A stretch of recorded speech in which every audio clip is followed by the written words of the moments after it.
This weather has been so nice lately that there was actually a day I got out of my car. Normally, I go to the park and work in my car and have the heater blasting me. But I got out of my car and took a little walk, and I heard somebody coming up behind me, and they were going pretty fast, and they walked on by me, and they had on a T-shirt up here on the screen. Here's what was on their T-shirt. I may be 40, but I'm in front of you. I'm sure they intended that for someone younger, but I tried not to take offense. But that just kind of felt like a hit and run, off she went. I thought how many times we do experience those hit and run moments. My hunch is you've noticed it when you're in the car and you pull up at a stop sign and there's somebody's bumper sticker there in front of you. So I just pulled a few together that felt like a hit and run, depending on which side you're on. Now, this is old. I tried to stay out of today's political environment, but hero is zero, the next one. Another Republican, are you insane? Okay, that depends on which side you're on, hit and run. Get your religion out of my government, hit and run. Does God speak to you? Consider medication. What? Next, I don't have road rage, you're just an idiot. Yeah, so we feel those hit and runs usually.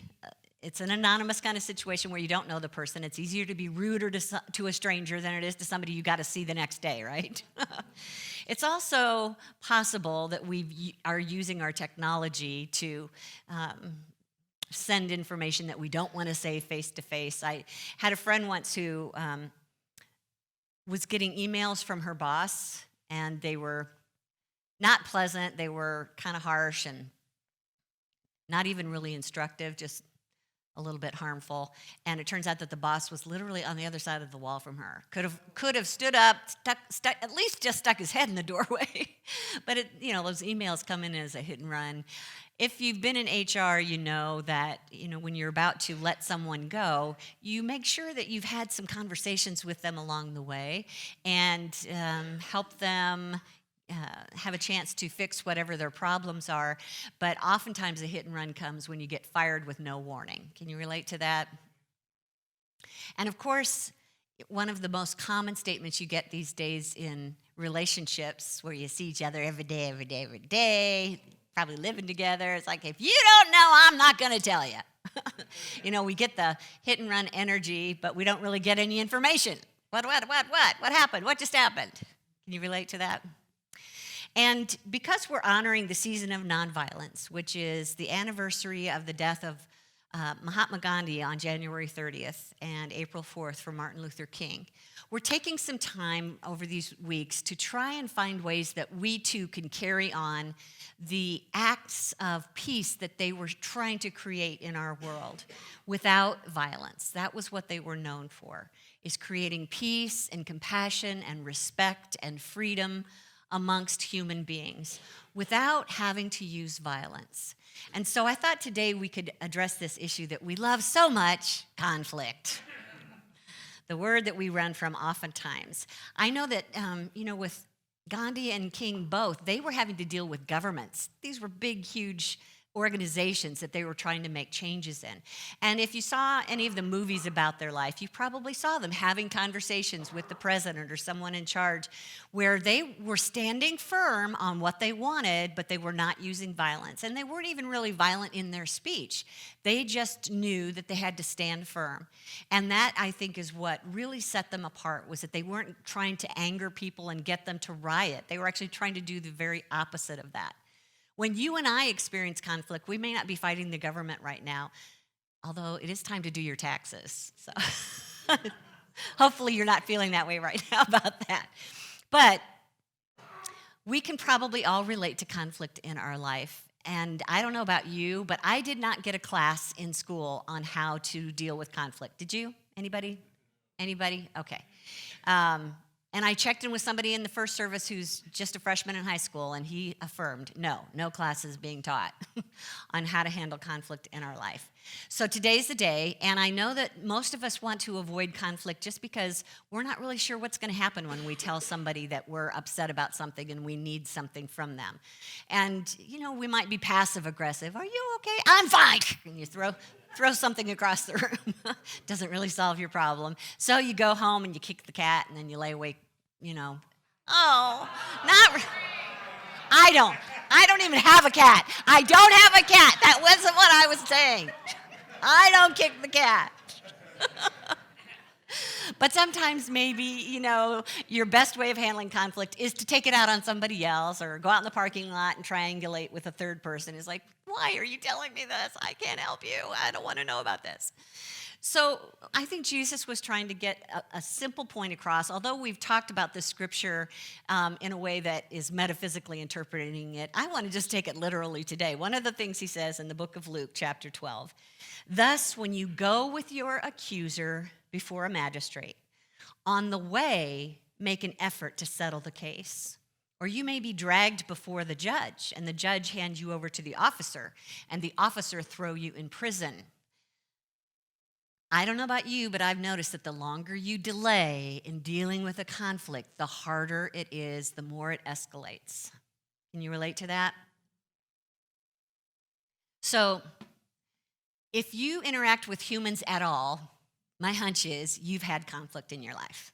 And it's everybody from the people who live in your house or some kind of family member, in-laws, or kids that have moved out, but you still got issues with them. We deal with people in the office. We deal with people in organizations or groups that we're part of, the PTA, your neighbors. And thanks to the internet, now we can have fights with people we don't even know, right?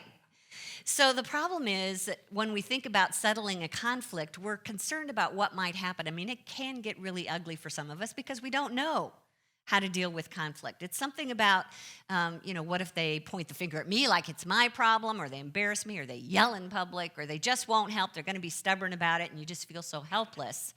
So it's just simpler, we think, to avoid the conflict altogether. But I really believe that the number one reason that we're not asking is because we don't understand where our good comes from. There's a scripture in the book of James that came to me in the middle of the night last night, so it's not up here on the screen, but it comes from the book of James, chapter 4, and it says, you have not because you ask not. Or you ask and don't receive because you ask wrongly.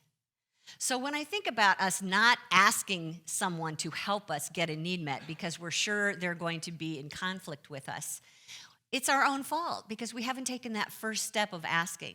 But sometimes when we do ask, it's more of a demand, and we're asking wrongly because we're assuming and desperate that if they don't give us what we need, we're going to be up the creek, or even worse. And this is where I want to remind you when we first begin to look at conflict. If we could go into that conversation and trust that they are really not the source of what I'm looking for here, and if they choose to respond badly, I'm still going to be okay, you are miles ahead to getting this solved. Start from the premise that God is my source. If we don't approach a person from that point of view, in that integrity, in alignment with who our true source is, we're not going to be able to use words or emotions or have any kind of wisdom coming out of our mouth because we're so worried that we're going to lose at this. Does this make sense? Yeah. So we're going to bring spirit into this process of resolving conflict by remembering who our true source is. So that takes the pressure off, in my opinion. It takes the pressure off of getting them to give you what you need. I also want to ask you why it's so doggone important that we always agree. Can't we disagree and still be okay?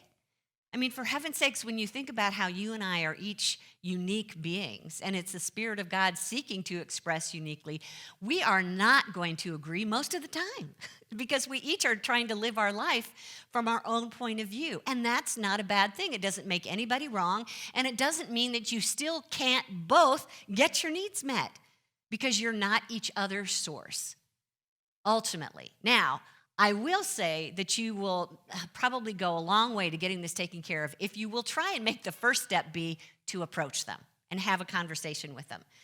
It's something about being willing to have this conversation from a point of view where it's pressure-free and it's the way that they feel safe in listening and safe in responding. So since you didn't get a class in school on how to deal in communication nonviolently, I'm going to take you through Marshall Rosenberg's Nonviolent Communication.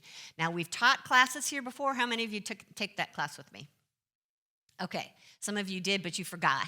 So this will be a good refresher for you. Anyway, always a good refresher for me. And for you, those of you who haven't heard, I'm not kidding. Take notes if you can. But the slides that will be up here on the screen will also be on our website, unityinnaperville.org, next to the podcast. So nonviolent communication might have been renamed to compassionate communication as the book cover by Marshall Rosenberg. He made his transition in the last couple of years. What an extraordinary man. And he was helping with major conflicts around the world with this process. It works if we're willing to do the work.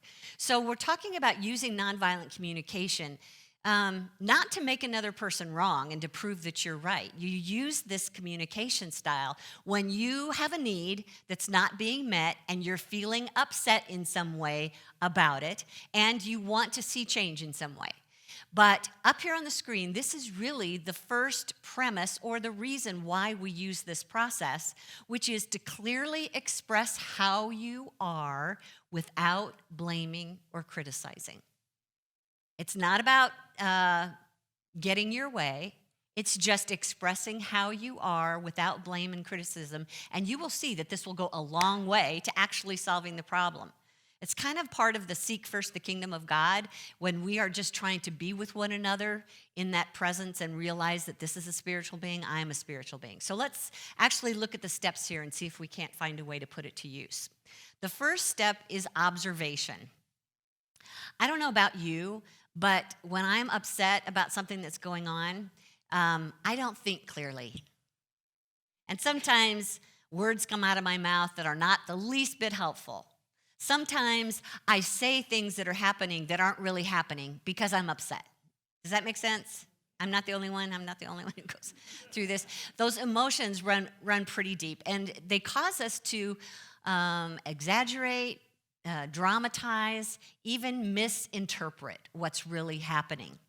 Yes, where you're accusing someone of doing something or thinking something or even saying something that they didn't really say.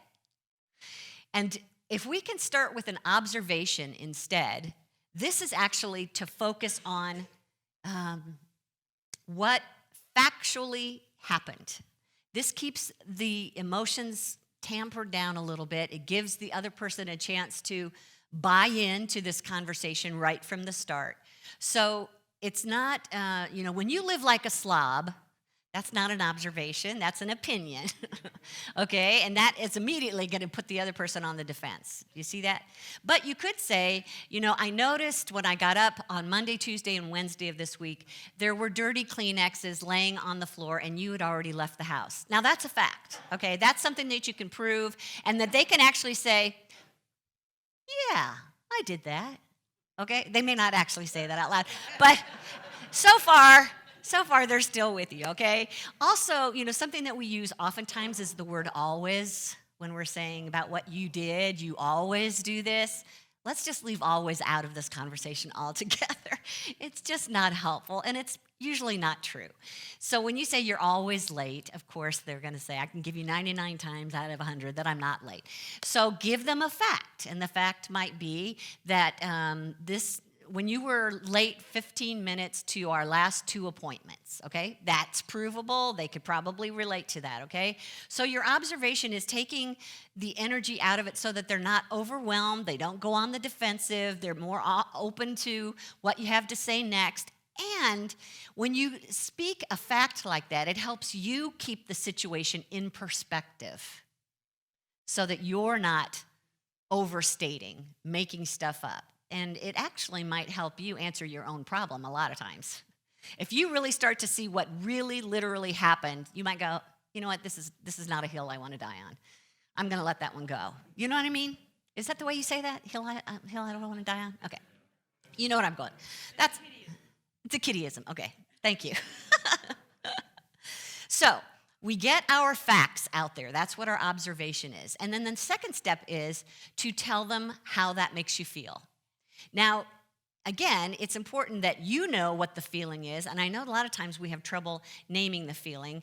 But if you can name a feeling, what it's going to do for that other person is make them aware of something that they may not know about you. It probably will open their heart a little bit more to you now that they know what you're feeling.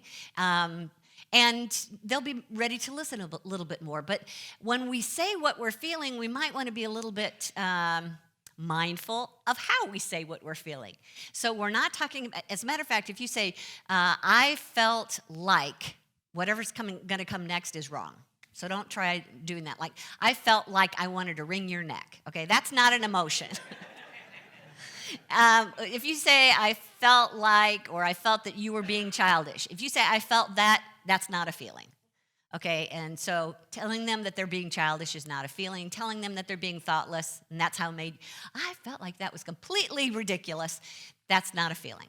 So let's put up here on the screen, Tony, let's show them a few feeling words in case you're struggling with a particular word.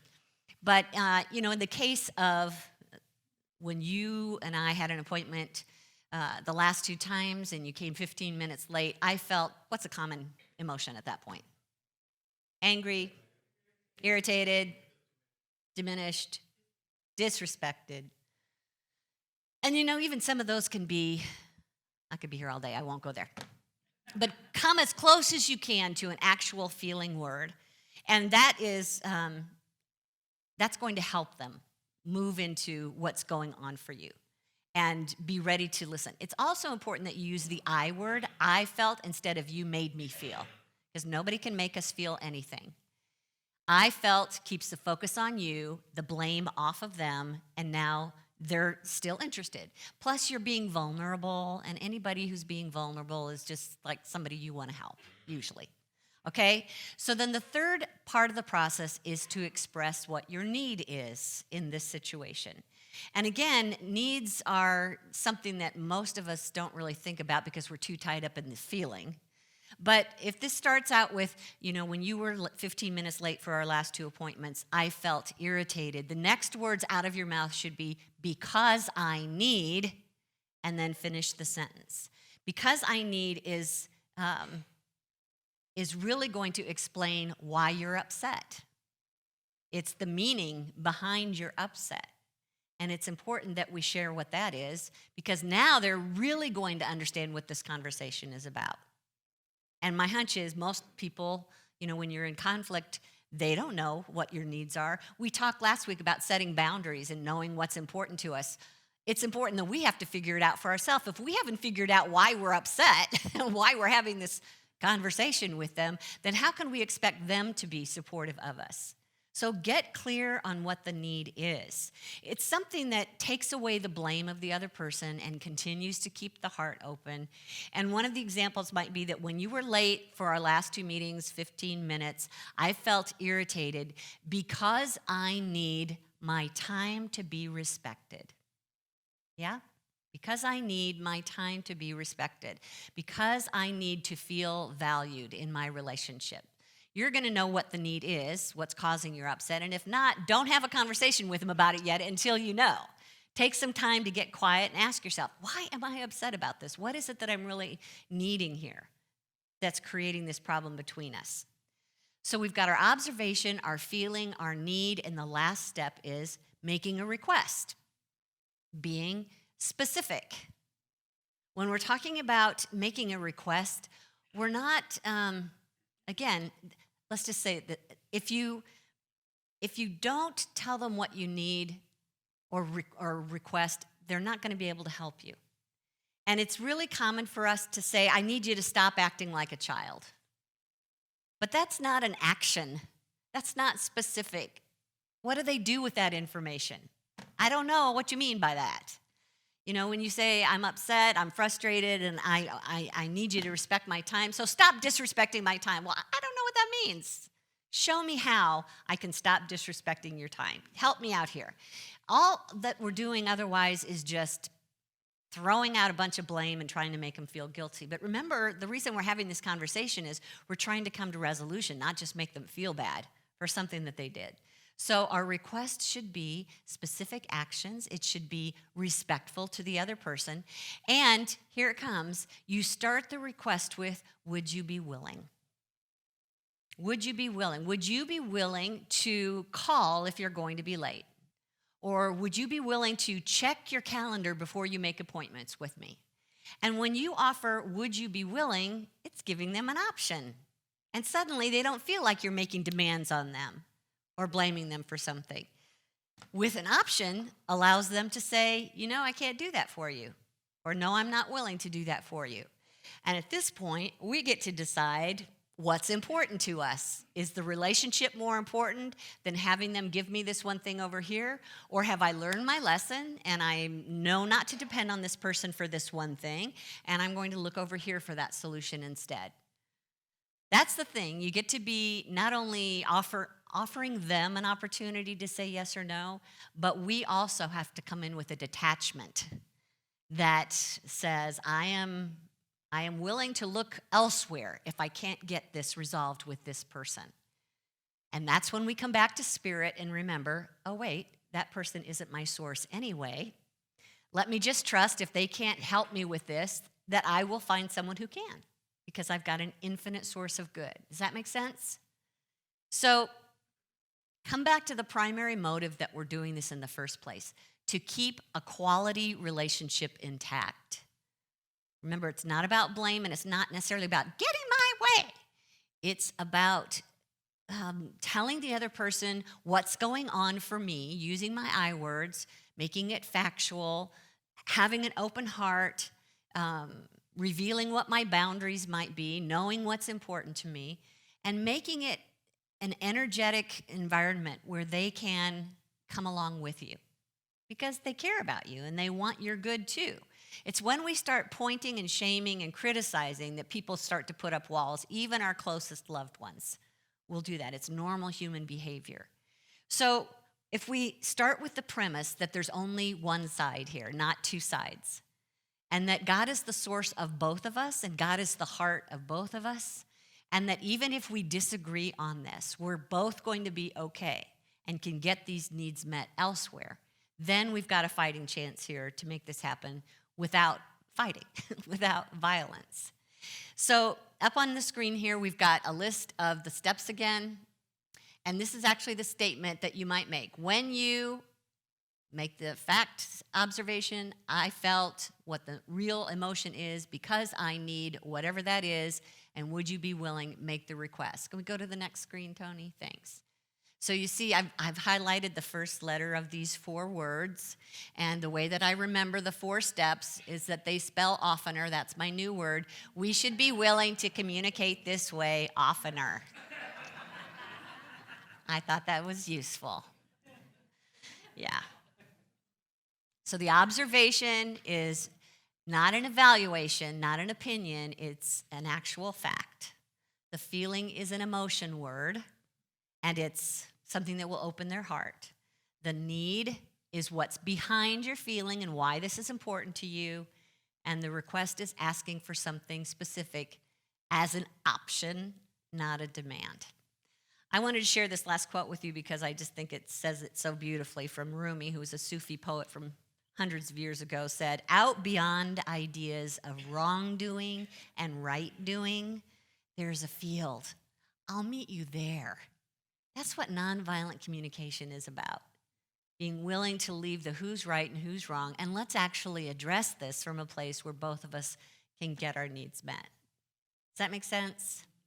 Okay, so Marshall Rosenberg has an amazing array of resources on the internet. But by his book, Nonviolent Communication, which might be called Compassionate Communication, he's also got a workbook and a couple other resources that are in print. But there's tons of videos out now on YouTube of people showing you how to use this and give you some role play ideas as well.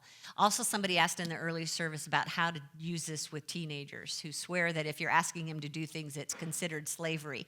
So I would suggest that you look it up in relationship to teens and see if you can find a way to have this conversation with them where they can respect you while you respect them, yeah?